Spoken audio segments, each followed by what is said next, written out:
So while I've got the cabinet out here and unplugged from everything, I figured I'd do a little gear spotlight as far as the amps that I use for my equipment. So, for my videos. So basically what I've been running lately is, and you'll see this in some of my older videos too, there's like a picture of the old, like, half stack I used to have with the Mesa Boogie head on it. So this has been my main amp for years now, and it's just fantastic. It'll basically do whatever sound you want it to do if you turn the knobs enough. So that's just kind of my basic run-of-the-mill clean tone. I've got the graphic EQ using the preset depth right here. This is basically a mid-scoop knob. It basically emulates this doing the classic Mesa Boogie mid-scoop. But I want to leave it free for the channel that I want sculpted the most, which is channel 3. So I use this for channel 3, but as far as channel 1, that is basically giving it a slight Mesa Boogie mid-scoop. So yeah, that's my channel 1. I have it on the fat mode, bold, gets it nice and like punchy, nice and full sounding. And then this is my channel 2, which I actually it's funny, I asked ChatGPT to help me come up with like a Green Day tone for this amp, and this is what it suggested for me. These settings right here. And the way this amp works is that the front panel settings, these knobs, almost act like a overdrive pedal, especially the EQ section.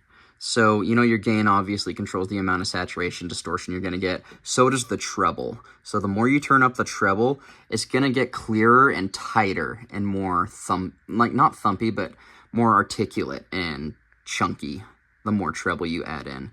If you were to take treble out, you're going to lose all of your note definition, and it's going to sound like really woofy, almost kind of like a fuzz pedal. Maybe not quite like a fuzz pedal, but you know what I mean. It sounds like a blanket's over the amp, and there's going to be no gain, no sort of response at all. So you got to have the treble dialed in enough to where you're getting the nice like clarity and punchiness, and it also adds gain.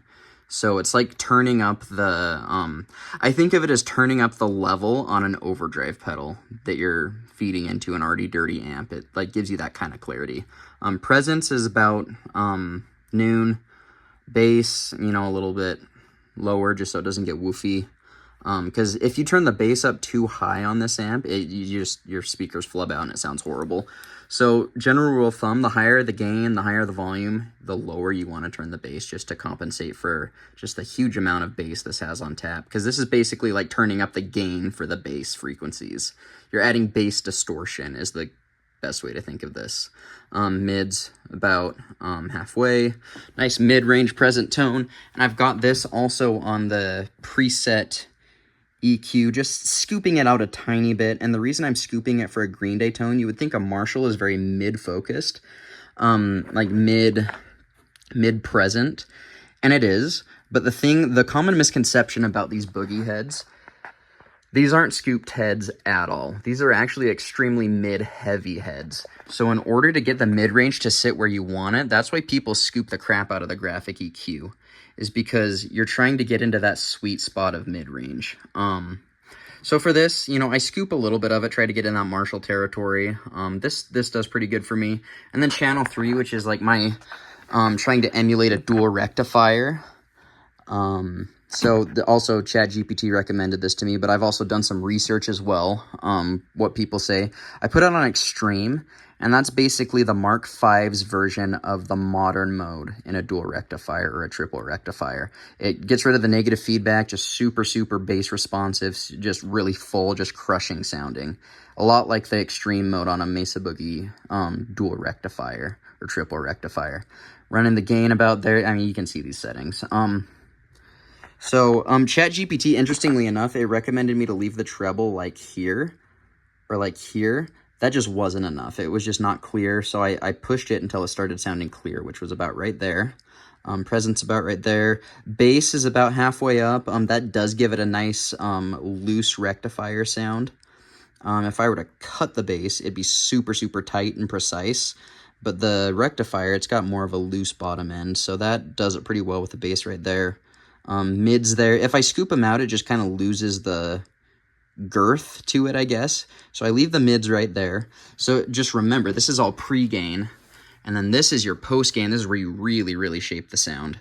So, like I said, think of this as like a pedal going into your amp before it distorts. Almost like putting an EQ pedal after your guitar before it goes into the amp. And then this is like putting an EQ pedal after the, like in the effects loop. So, I've got the bass pushed up really high, just gives that really nice thump. Low mid's about right there. Mid-range scooped down pretty far. This isn't as scooped as it looks, but it's scooped enough to sound like a rectifier. And I mean, it can still go way further down like that. That's like Injustice for All. This is about where I like it. Nice and present, but not honky. That cuts through a little bit with single notes, and then just gives it the nice top end, rounds it off. Yeah, so those are my settings. And then, you know, the reason I have this out is because I'm actually swapping out the speakers. So right now it's got G12T75 speakers from Celestion, which, you know, they sound good. They sound awesome.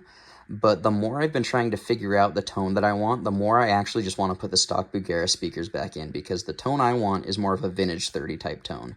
And the Bugera speakers that I have are voiced to sound vintage, which, as I've done some research, they sound kind of like a mix between a V30 and a greenback, which is, you know, Green Day uses V30s, you know, the Mesa cabs that all those pop punk bands use had V30s in them. So I'm going to swap these G1275T speakers out for V30s, or not V30s, sorry, not V30s at all, but the Bugera speakers that will get me closer to that sound. And I've actually recorded some before and after sound comparisons, so if you're interested in that, I'll probably post a video of that as well. But yeah, so this, basically what this is, this cabinet, by the way, is a Bugera combo, and you can see the holes where the Bugera logo used to be. What I did was I took the head out of the combo, and you can see where I've cut it right there. It used to have like this big gap that like went up to here, and I cut that top part off so there's no gap, and I found this piece of shelf from an old shelf that I had, cut it to size, and screwed it on top. Used the extra Tolex to wrap around it, and it works pretty well. And then I also hand wired this to where it's a stereo cabinet.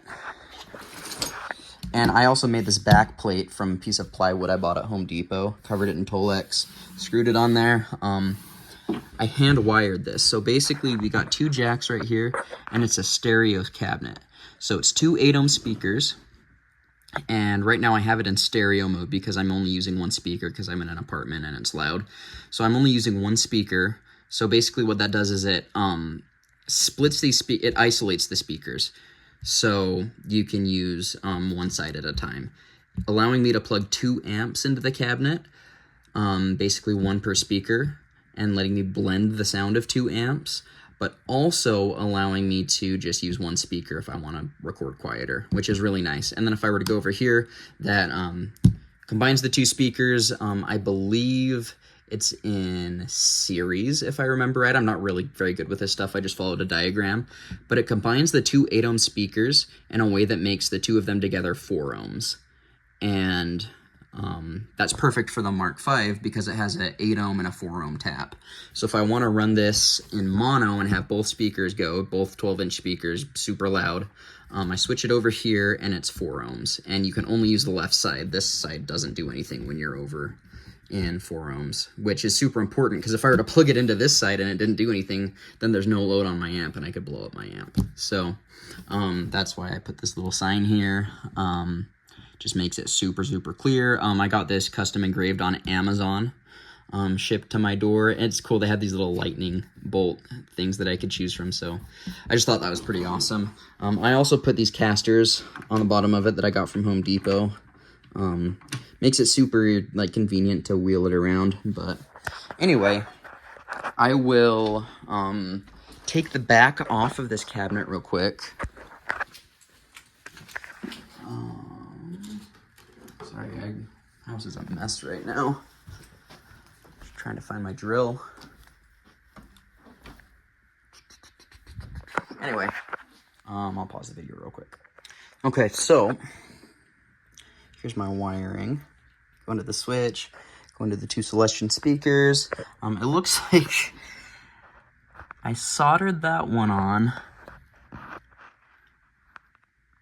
Interesting. And then I used clips for that one. Yeah, interesting. This was a while ago, so I'm just trying to remember what was going through my head. I think I felt like soldering was a stronger connection, which it is, but it makes it harder to swap out speakers. But yeah, anyway, I'm going to swap these speakers out with the Bugera speakers. And I am just super curious to see how it sounds. But anyway, yeah, I just thought I'd show you guys what was going on with my gear right now. And this cabinet is going to have those Bugera speakers in it from now on, if I like them. So anyway, yeah, just thought I'd show my amps. And then, you know, obviously you guys have seen the guitars that I use, so I don't really need to go into depth on those. The humbuckers I use are Seymour Duncan JBs. And then I've got a Music Lily P90 in my Epiphone Les Paul Jr. So that's pretty much the info that's relevant about those guitars. So anyway, hope this was interesting to at least somebody. Until later, see you guys.